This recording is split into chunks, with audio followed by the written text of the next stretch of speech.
18 तारखेला जिकडे पहा तिकडे लोकच लोक गर्दीच गर्दी होईल, कारण ही राष्ट्रवादीची संघटना इतकी जिहाल आहे, इतकी बेकार आहे, तर त्यांना तोडून फाडून खाईल म्हणून सांगितलं होतं. आणि म्हणून कड्या कपाऱ्यातून दऱ्या खोऱ्यातून आलेला मतदार आज पिसाळलेला आहे. एक तर राष्ट्रवादीच्या शेपटीवर त्यांनी पाय दिला. मग काका असेल, बाळासाहेब पेंडे असतील, देवेंद्रभाई शाह असतील, यांनी निर्धार पक्का केला होता, जे व्हायचं ते होऊ द्या, पण ही लढाई 18 तारखेला जिंकली या संख्येनं उपस्थित राहून सांगत होते. तो प्रत्यय आपण आज या ठिकाणी बघितला. 39 गावाचा दौरा करत असताना 2-4 गाड्यावाले भेटले महिन्यापूर्वी.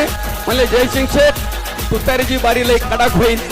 अरे म्हणलं घाट भरू दे, पब्लिक बसू दे, लई जोरात होईल. जर तुमचा निशाणापाशी जर उभा नाही राहिला तर जयसिंगकडे नाव सांगणार नाही. आणि आज त्यांना वाटलं